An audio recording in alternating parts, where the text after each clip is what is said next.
Recently, I attended the National Thrombosis Conference. This study day looks at all aspects of blood clots and health. The same week, I heard the sad news of Lisa Calladine, who at the age of 36 developed a deep vein thrombosis and subsequently died of clots on the lung, a pulmonary embolism. My condolences go to her family. I don't know the full facts of her case. I read about Lisa online, but based on what I've read and what I learned at the conference, it is clear that we cannot always rely on health professionals to get it right, and that increased public awareness is important in dealing with DVT and pulmonary embolism. So here are 7 things I think everyone should know about pulmonary embolism and deep vein thrombosis. Firstly, anyone can get a deep vein thrombosis. Lisa was young, fit, and apparently out of the blue she developed a painful swelling of her leg. Apparently she was told that she was too young and fit to have a DVT. As it turned out, this is incorrect. Anyone of any age can get a DVT. Next, clots in the deep veins of the legs can dislodge and travel to the lungs, a process called pulmonary embolism, often abbreviated to PE. This is a serious condition, and without treatment, 10% of people with PE will die.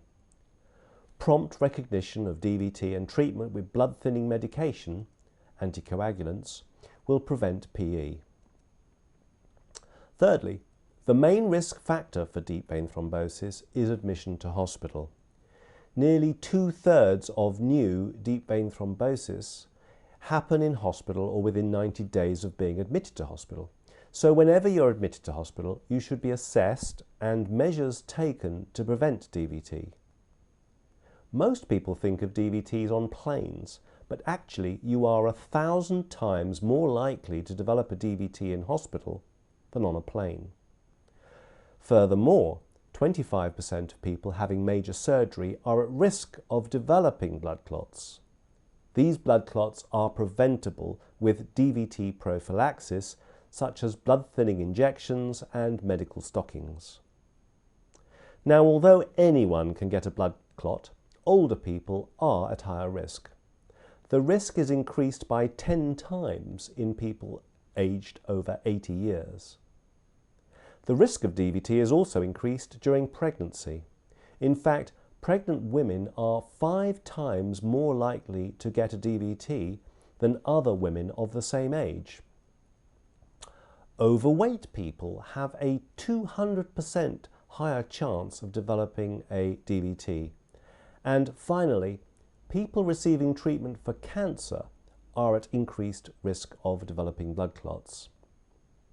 So, what should you do with all this information?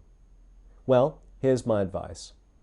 Whenever you are admitted to hospital, ask about DVT, ask about your risk of developing one, and ask what measures the doctors and nurses are taking to reduce your risk. Most DVTs occur in hospital, and they can be prevented.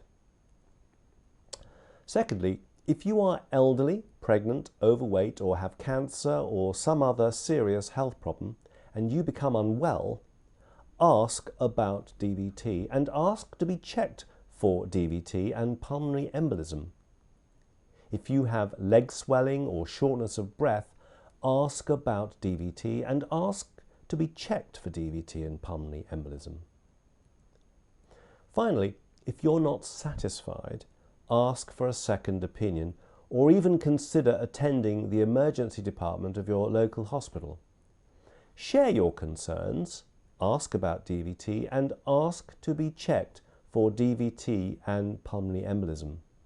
That usually means having a blood test called D-dimer and a leg ultrasound scan. Well, I hope you found this information useful. My name is Dr. Haroon Gadraj. Thank you for watching.